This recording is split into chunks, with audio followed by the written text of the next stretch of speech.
Assalamualaikum warahmatullahi wabarakatuh. Halo adik-adik semua. Pada kesempatan kali ini, kita akan belajar mengenai proses termodinamika. Apa sih yang dimaksud dengan proses termodinamika? Proses termodinamika adalah perubahan keadaan suatu gas. Yang dimaksud dengan keadaan suatu gas di sini adalah bisa tekanannya, bisa volumenya, atau juga bisa suhunya. Jadi, dapat kita simpulkan bahwa proses termodinamika itu adalah perubahan keadaan suatu gas yang mana bisa berubah tekanannya, bisa berubah volumenya, atau bisa juga berubah suhunya. Nah, di sini ada 4 proses dalam termodinamika. Yang pertama adalah isobaris atau isobarik, yang kedua adalah isohorik, kemudian yang ketiga ada isotermik, dan yang terakhir adalah adiabatik. Kita akan pelajari satu persatu. Yang pertama adalah proses isobarik.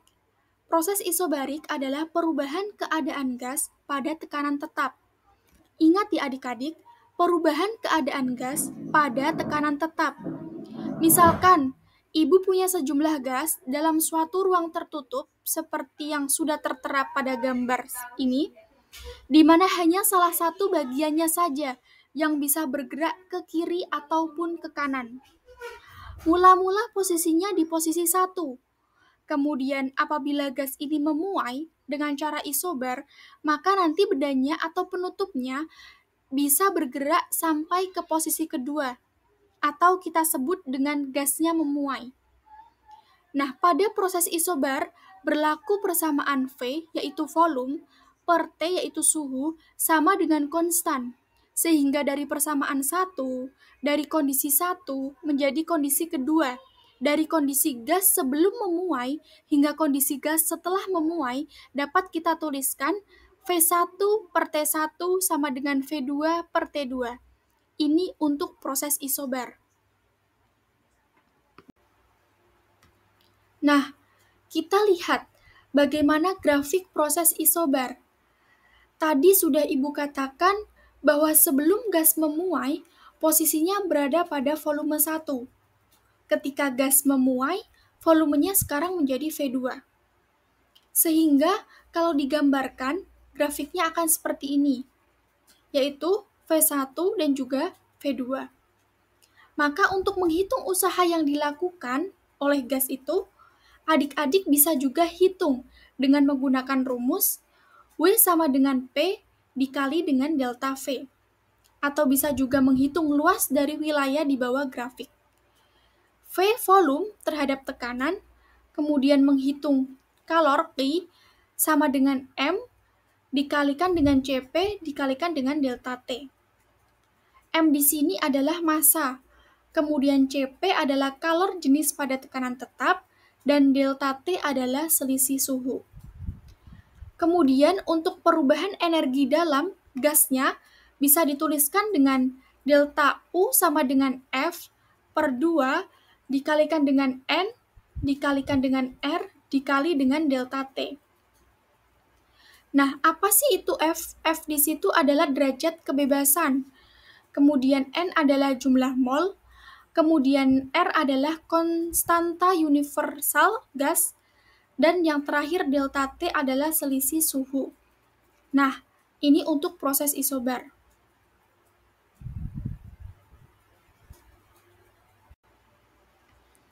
Oke, proses berikutnya yaitu proses isohorik. Apa sih yang dimaksud dengan proses isohorik?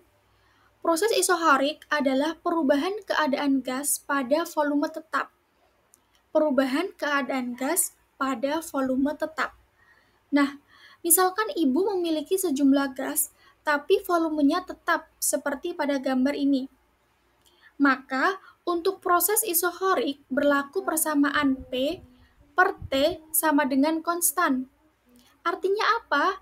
P1 per T1 atau tekanan awal dibagi dengan suhu awal harus sama dengan P2 per T2, yaitu tekanan akhir dibagi dengan suhu akhir.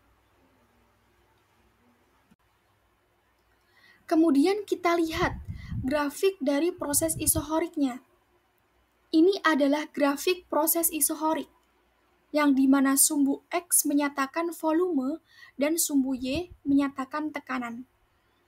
Keadaan awal, keadaan gas memiliki tekanan P1, kemudian berubah menjadi kondisi kedua, yaitu memiliki tekanan P2. Sehingga kita bisa tuliskan usaha untuk proses isohorik sama dengan 0, atau W sama dengan 0. Nah, kira-kira kenapa sih, Bu? Itu karena tidak ada luas di bawah grafik. Kemudian T, kalor, itu sama dengan M dikalikan dengan CV dikalikan dengan delta T. Nah, apa itu M? M itu adalah massa. CV adalah kalor jenis pada volume tetap. Kemudian delta T adalah selisih suhu.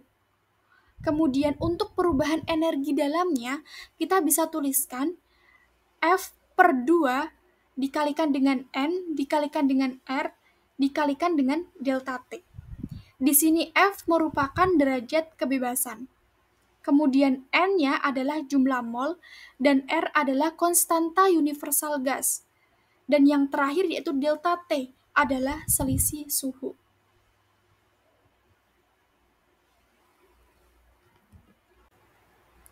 Baik, kita masuk ke proses yang ketiga, yaitu proses isotermik. Apa sih itu proses isotermik? Isotermik adalah proses atau perubahan keadaan gas pada suhu tetap.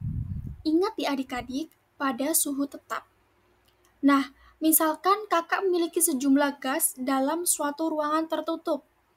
Kemudian ada salah satu bagian yang bisa bebas bergerak ke kiri ataupun ke kanan.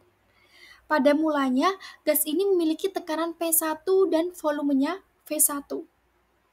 Nah, kemudian gas memuai, tapi suhunya tetap. Sehingga ketika sudah memuai, tekanannya berubah menjadi P2, dan volumenya berubah juga menjadi V2. Nah, untuk proses isotermik, berlaku persamaan P1 dikalikan dengan V1 sama dengan P2 dikalikan dengan V2. Artinya apa, Bu? Artinya tekanan awal dikalikan dengan volume awal itu harus sama dengan tekanan akhir dikalikan dengan volume akhir.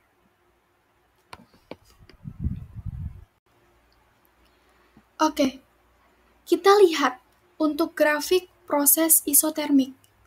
Sumbu X menyatakan volume dan sumbu Y yang menyatakan tekanan.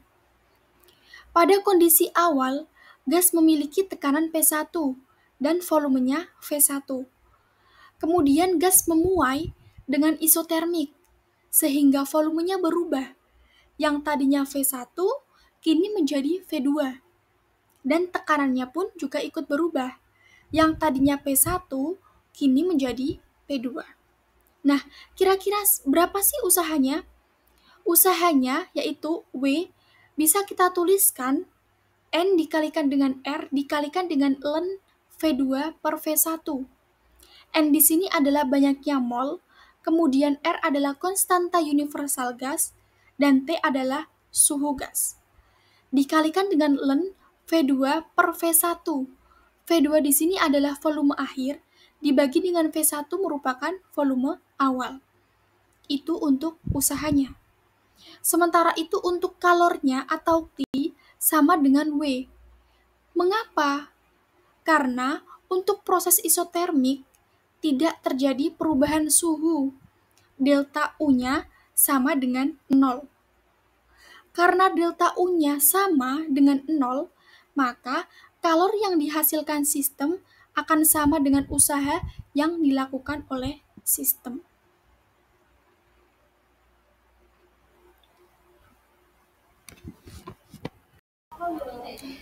Kemudian, proses yang keempat adalah proses adiabatik. Apa sih yang dimaksud dengan proses adiabatik? Proses adiabatik adalah perubahan keadaan gas pada kalor tetap. Sekali lagi, perubahan keadaan gas pada kalor tetap, di mana selama proses kalor dari sistem itu dijaga. Tidak ada yang keluar maupun tidak ada yang masuk. Sehingga pada proses adiabatik, suhu gas, tekanan gas, maupun volume gas bisa saja berubah. Untuk proses adiabatik, berubah atau berlaku persamaan P1 dikalikan dengan V1 per T1 sama dengan P2 dikalikan dengan V2 per T2. Atau yang selain persamaan ini juga berlaku persamaan P1 dikalikan dengan V1 dipangkatkan dengan gamma, di mana gamma merupakan konstanta Laplace, sama dengan P2 dikalikan dengan V2 dipangkatkan dengan gamma, yaitu konstanta Laplace. Baik, kita akan lihat bagaimana grafik dari proses adiabatik. Untuk proses adiabatik sendiri, grafiknya mirip ya, seperti proses isotermik. Hanya saja proses adiabatik dia lebih curam. Grafiknya itu lebih curam. Kalau proses isotermik, dia lebih landai turunnya. Nah, kita lihat ya, kondisi awal gas memiliki tekanan P1. Kemudian volumenya sendiri yaitu V1. Nah, kemudian gas melakukan ekspansi, yang mana volumenya berubah, yang tadinya V1 menjadi V2, dan tekanannya pun berubah menjadi P2. Nah, usaha yang dilakukan gas selama proses adiabatis dinyatakan dengan W sama dengan 1 dibagi dengan 1 dikurangi dengan gamma dikalikan dengan P2 dikali dengan V2 dikurangi dengan P1 dikali dengan V1. Di mana gamma adalah konstanta Laplace, kemudian P2 adalah tekanan akhir, V2 adalah volumenya akhir, kemudian P1 adalah tekanan awal, dan V1 adalah volume awal. Untuk proses adiabatik, untuk kalornya sama dengan 0. Nah, sekali lagi untuk proses adiabatik ini, untuk kalornya atau Q-nya sama dengan 0. Ya, tadi kenapa 0 ya? Karena proses adiabatik adalah proses atau perubahan keadaan gas pada kalor tetap, sehingga Q-nya kita tulis sama dengan 0. Baik, kita akan masuk ke contoh soal. Di mana contoh soal yang pertama, pada ruang tertutup 1 meter kubik yang bersuhu 600 K atau 600 Kelvin gas mengalami pengembangan volume hingga bersuhu 1200 Kelvin. Keadaan ini berlangsung pada tekanan tetap yaitu 1 atm, di mana 1 atm sama dengan 10 pangkat 5 Pascal. Nah, yang ditanyakan adalah usaha yang telah dilakukan gas ada berapa? Nah, kira-kira berapa sih usaha yang telah dilakukan gas? Sekarang, yang pertama adalah yang ditanya terlebih dahulu, yaitu di situ ada V1. V1-nya sama dengan 1 meter kubik. T1-nya adalah 600 Kelvin, dan T2-nya adalah 1200 Kelvin. Sedangkan untuk tekanannya adalah 1 atm, di mana 1 atm itu merupakan 10 pangkat 5 Pascal.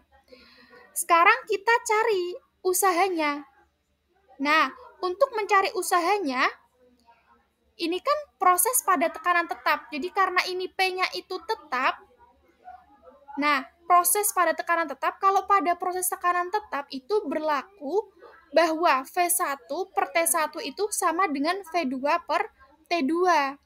Sudah Ibu jelaskan di penjelasan sebelumnya, bahwa kalau pada proses tekanan tetap, kita menggunakan rumus V1 per T1 sama dengan V2 per T2. Sekarang kita masukkan. Nah, tadi V1-nya berapa? 1. Terus T1-nya 600, V2-nya yang ditanyakan, dan T2-nya adalah 1200. Sehingga saya dapat V2-nya adalah berapa? 2 meter kubik. Oke, nah kita ingat untuk proses isobaris, W-nya adalah P kali delta V. Berarti P dalam kurung, delta V itu adalah V2 dikurangi dengan V1, terus P-nya ada berapa tekanannya tadi? 1 atm sama dengan 10 pangkat 5 Pascal, dengan V2-nya yang sudah kita hitung tadi 2 meter kubik, dikurangi dengan V1-nya berapa? 1. Maka 10 pangkat 5 dikalikan dengan 2 dikurangi 1 sama dengan 1 kali 10 pangkat 5 Joule. Atau ketika diubah ke kilojoule menjadi 100 kilojoule. Sampai sini adik-adik paham? Semoga paham ya. Selanjutnya kita masuk ke contoh soal yang kedua. Gas monoatomik sebanyak 1 mol dalam ruang tertutup yang bersuhu 127 derajat Celcius mengalami pemanasan dengan volume tetap, sehingga suhu naik menjadi 327 derajat Celcius. Konstanta gas universal yaitu 8,3 Joule per mol Kelvin. Maka di sini yang ditanyakan pada soal yaitu berapakah kalor yang diserap gas pada proses ini? Kita perhatikan baik-baik, ini prosesnya berlangsung pada volume tetap. Jadi, kalau proses pada volume tetap, maka tadi V-nya sama dengan 0. Sehingga perubahan kalau dalam sistem gas itu sama dengan delta U plus W. Itu seperti hukum 1 termo. Tapi W-nya 0, jadi delta Q sama dengan delta U. Nah, delta U itu si V-nya dikalikan dengan T. Si V untuk gas monoatomik itu 3/2 NR, kalikan dengan delta T. Delta T itu T2 dikurangi T1. Jadi kalau begitu, delta Q-nya sama dengan 3/2 dikalikan dengan molnya yaitu 1, dengan R-nya yaitu 8,3, T2-nya ini sudah saya jadikan Kelvin ya. Jadi kalau begitu 600 dikurangi 400 sama dengan 200. Maka dari itu hasilnya ketika kita kalikan, 3/2 dikalikan dengan 8,3 dikalikan dengan 200, 200 kita coret dengan 2, jadi hasilnya yaitu 24,9 dikalikan dengan 10 pangkat 2 Joule. Atau kita bisa tulis menjadi 2,49 kilojoule. Seperti itu. Kita lanjut ke contoh soal yang ketiga. Gas monoatomik atau konstanta Laplace sama dengan 5/3 mengalami proses siklus seperti yang ditunjukkan pada diagram tekanan atau P terhadap volume atau V seperti pada gambar di bawah ini. Jika 1 atm sama dengan 10 pangkat 5 Pascal, maka perubahan energi dalam gas untuk proses dari C ke A dan perubahan kalor gas untuk proses dari A ke B masing-masing sebesar berapa? Kita perhatikan baik-baik. Kalau ada diagram PV, ada 2 kurva yang melengkung, yaitu AB dan juga CA. Lengkungan yang paling curam itu adalah proses adiabatis, sedangkan yang landai itu adalah proses isotermis. Jadi, perlu diingat di sini bahwa suhu di A sama B itu sama. Ini merupakan proses isotermis. Akan tetapi, suhu A dengan C tidak sama. Ini merupakan proses adiabatis. Jadi, adiabatis itu lebih curam kurvanya, sedangkan isotermis itu lebih landai. C ke A itu adalah adiabatis. Karena dia adiabatis, maka kita bisa menghitung berapa tekanan di titik C-nya. Karena kalau adiabatis akan berlaku bahwa PA dikalikan dengan VA pangkat gamma itu akan sama dengan PC kali VC pangkat gamma. Nah, PA-nya itu ada berapa? Di situ kita bisa lihat pada diagramnya. PA tekanan di A 16.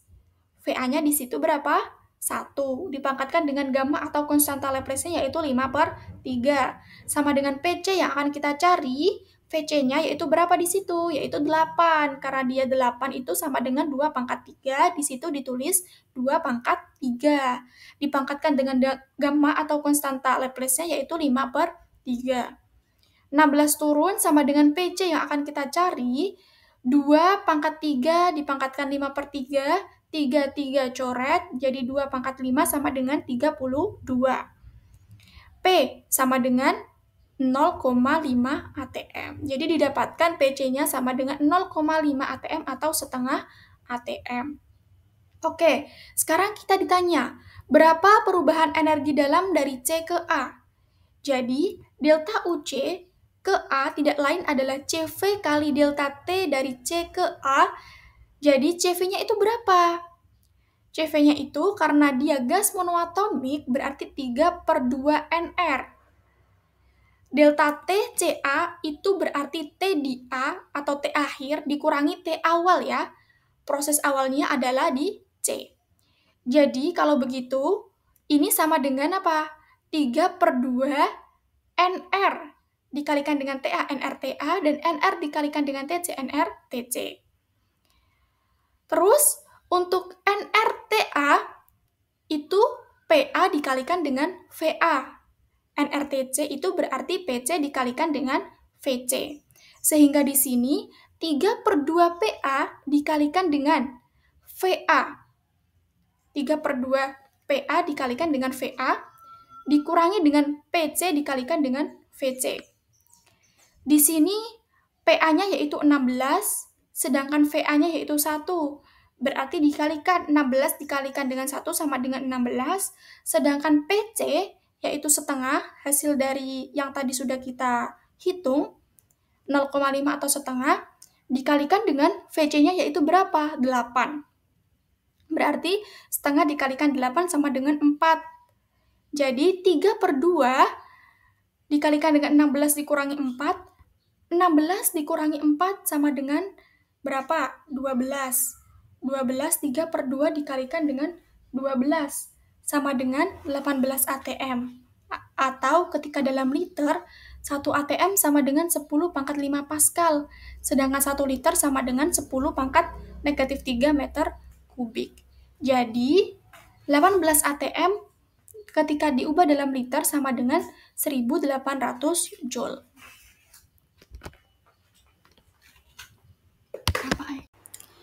Tadi sudah saya katakan di awal bahwa proses A ke B itu merupakan proses isotermis.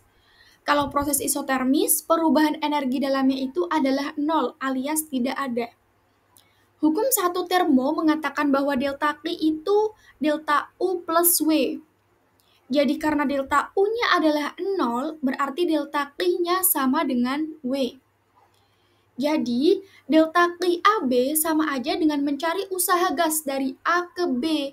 Nah, usaha gas dari A ke B itu adalah nRT ln VB dibagi dengan VA. Seperti itu. Jadi, nRT-nya itu bisa saya ganti PV. Jadi, saya ambil PV-nya itu boleh di A ataupun juga boleh di B. Misalnya, saya ambil P di A. Jadi, PA VA dikalikan dengan ln VB dibagi dengan VA. Sehingga delta T AB itu adalah PA dikalikan dengan VA. Nah, PA-nya itu berapa? Seperti yang tertera pada diagram di sampingnya yaitu 16, VA-nya yaitu 1. Nah, terus kemudian dikalikan dengan ln VB per VA. VB per VA berarti 8 dibagi dengan 1. Nah, ini sama aja dengan 16 ln. 8 itu kan 2 pangkat 3. Berarti sama aja dengan 48 ln 2. Tapi ini satuannya kan ATM liter. Jadi, kalau diubah dalam joule, ini dikalikan 100. Seperti tadi. Jadi, dikalikan 100, jadi 4800 ln 2 joule. Seperti itu. Sekian penjelasan materi proses-proses termodinamika kali ini. Wassalamualaikum warahmatullahi wabarakatuh.